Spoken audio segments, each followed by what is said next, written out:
We're in Jimenez Bakery and Restaurant in Lubbock, Texas, right in the middle of downtown. One of the most well-known restaurants and bakeries here in Lubbock. It's been here for quite a long time. But it's also a good meeting place for a lot of Latinos here in the South Plains to enjoy some of their traditional, plates and foods, and they make it good. And the gentleman who owns this place, I just met him not too long ago. He's an immigrant, and he's using traditional Mexican pastry recipes that he learned from his father. And he started this business and wanted to do what he could to improve the status of his children and his family, and they're still here, and they're pretty much a landmark here in Lubbock, Texas. The border has been a part of the creation of Texas, whether it was as a departamento or a department in Mexico, or as a state or as a country, or as a state in the Union. So that's why I think the border is you cannot talk about Texas without talking about the border, because it was born out of that contention. Yeah, need anything else? Hot sauce? I think I'm good. I don't know. You need anything? I'm all set, thank you. You have the reign of Porfirio Diaz that lasts from the late 19th century up to 1910. He's challenged in 1910 by Francisco Madero, the son of a wealthy landowner in northern Mexico. As he's competing and he's trying to contend for the presidency, he's imprisoned by Diaz. Madero escapes prison to San Antonio, Texas. And I start with that because it shows the transnational impact of the revolution to the United States, specifically Texas, because Texas becomes its center in a lot of ways. So Madero drafts his manifesto that essentially begins the Mexican Revolution of 1910. Now, the call goes out, nothing really happens until about 1911. You have the first major battle in the revolution in Ciudad Juarez. And that's important because they pick Juarez because of its commercial and political significance. It is connected to El Paso. I don't know if you've ever been. El Paso and Juarez are basically one city. You are not miles away from each other, you are literally steps away from each other. They share a downtown, their downtowns are connected by the Santa Fe International Bridge, and there are parts in El Paso that you could literally throw a rock to the other side. So I really emphasize that because this is where the people understand the impact of the battle happening in Juarez. It immediately impacts El Paso because from a safety reason. Many people were wanting to look at what's going on over there. The problem is you have bullets flying around. They can easily hit somebody on the US side. And that becomes a diplomatic problem because you have shots fired on a so-called neutral country. Oscar D. Colquitt, who is the governor of Texas at the time, sends a letter or sends out a message to the US President William Howard Taft in saying, please bring troops to secure the border because we have battles breaking out across and potential conflict. And there's ranches that are literally up against the border and so forth. Taft essentially rejected that request and labeled the situation in Mexico as a local problem. That moves on. So the next major issue that comes up for the border, Wilson sends Marines into Veracruz and Tampico. They disembark and they get into a skirmish with Mexican forces and they're captured.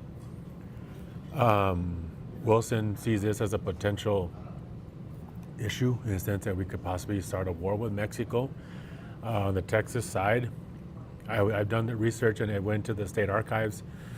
You see piles and piles of letters, people wanting to join the state militia, want to join up with the Rangers, thinking they're going to be sent to Mexico.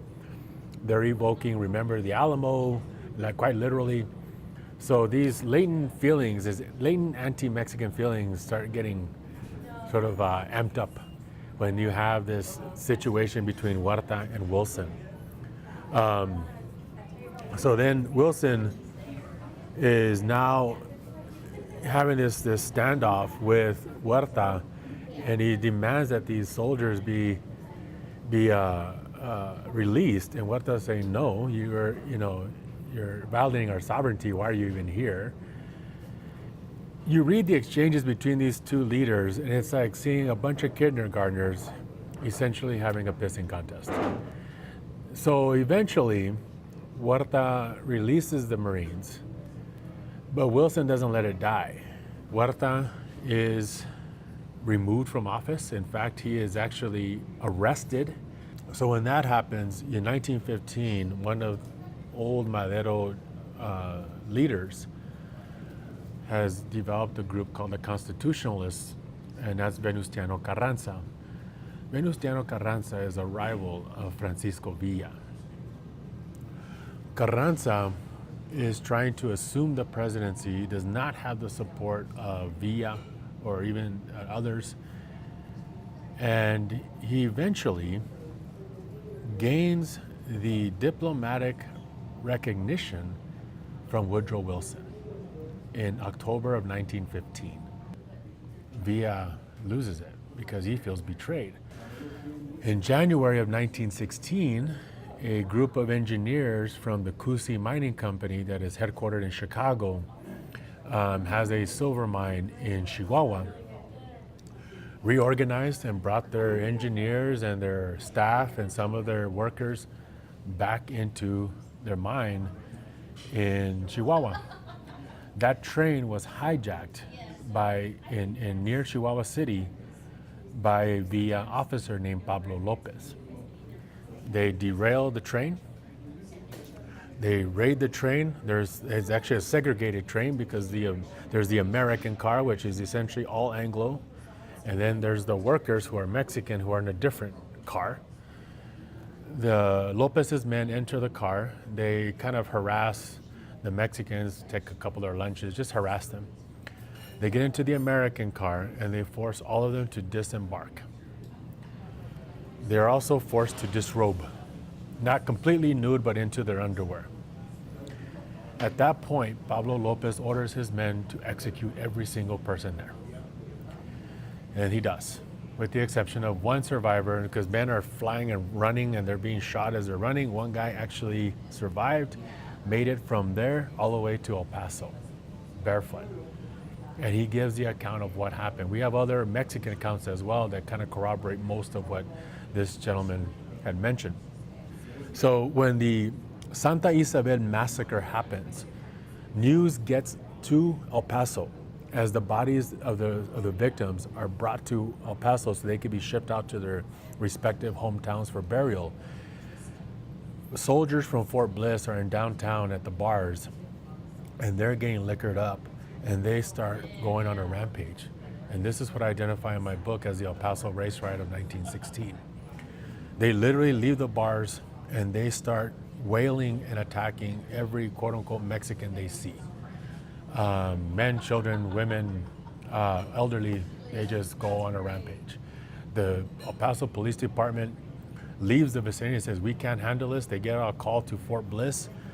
Pershing orders the men to come into the downtown area where this is all happening in a Mexican enclave called Chihuahuita.